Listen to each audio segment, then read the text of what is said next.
ISF এর নেত্রী তিনি কিন্তু আইএসএফ ছেড়ে তৃণমূলে জয়েন করেছেন। আসমা বিবি কিন্তু জনগণের ভোট নিয়ে আইএসএফ এর প্রার্থী হন।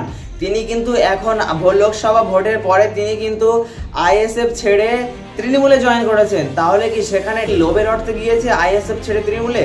এটা প্রশ্ন। আসলে আসমা বিবি এখান থেকে অন্য দলে পরিবর্তন করেছেন।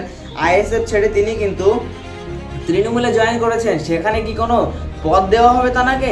তা নাকি কোনো বড় অর্থ পদের জন্য সেখানে গিয়েছেন আইএসএফ? সম্পূর্ণ ভিডিওটি আমরা ভিডিওর মধ্যে দেখে নিব। চলুন আমরা কথা না বলে সম্পূর্ণ ভিডিওটি দেখে নিই। হাত চলে আসছে। কোন কংগ্রেসে যোগ দেওয়া কেন? উন্নয়নের জন্য। দীর্ঘদিন ভাঙড়ে উন্নয়ন হয় না, উন্নয়নের স্বার্থে তৃণমূল কংগ্রেসে এসেছিল। দেখুন, লড়াই ছিল যারা দুর্নীতিগ্রস্ত তাদের বিরুদ্ধে। এক্স্যাক্টলি তৃণমূল কংগ্রেস নয়, যারা